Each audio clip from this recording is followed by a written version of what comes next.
Hello everybody! Papakita ko sa inyo ang isa ko pang trabaho dito sa Korea. Ayan po, ako po ay nagtataker dito. Sinasabi ko po sa inyo, lalaki po ako dito. Ayan po, ay naglalagay ako ng 5 kahoy dyan sa panglagayan sa ilalim ng sofa. So, ang ginagawa lang po namin, wala pa pong foam. Kahoy lang po sa amin, tapos i-deliver po namin yan sa iba. Sila na po maglalagay ng mga foam.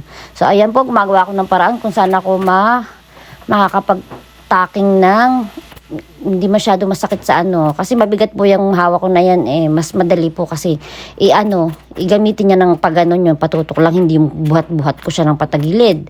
So, yan. Kanya-kanyang diskarte lang yan. Kung saan kung saan mo gamay, dun mo gawin. Wala namang problema sa amin na ganun. So, ayan po ang itsura niyan. Isang pabilog at saka isang may tapyas ang magka-partner.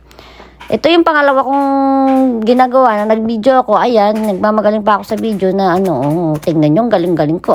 Nagmamagaling. Ayan. Sige, pandala ako dyan. Yung pala, ang ginagawa ko ay mali na. Mali na po ang partner ko dyan. Nakita ko lang siya nung chinik ko yung video na hala siya. 2 tapes yung inilagay ko dyan. Napakahirap po na niyang kalasin. Hindi na po yan mapapaghiwalay ng basta-basta. Napakatibay po niyan. Ang gagawin po dyan ay lalagarin na po yan sa dugtungan. Hindi na po yung pwedeng martilyuhin kasi makakalas din po yung iba luluwag. So, ayan, nilagay ko na. Ayan, sige. Ula-ulaga ka. Iba yung nilagay mo. Hindi yan nakapartner niyan. Bahala ka mamaya. Yari ka mamaya kay Sadyang. So, ayan guys. At hindi ko talaga siya napansin. Napansin ko lang talaga siya nung nire-review ko na yung video ko. Pag nagkakamali naman ako dyan, hindi naman ako natatakot guys. Yun lang ang ano ko na. Wala akong stress sa trabaho ko sa ganyan. Kasi talagang mababait dyan sa akin ang mga tao. Kahit yung amo ko, mababait sila sa akin.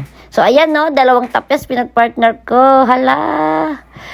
So, ganito lang ang ginagawa ko pag nagkakamali ako. Alam na yan, pa. Na kapag pumunta ako sa pwesto niya, may nilagay ako sa lamesa niya o sa tabi niya, tatakbo ako. Ayan na yan, alam niya. At nung napansin niya yan, galit siya, hinabol niya ako. Sayang, na-off ko na agad yung video. So, ganyan lagi eksena namin pa nagkakamali ako. At hindi naman ako natakot kasi alam ko mababait sila sa akin. Sa ilang guys, annyeong!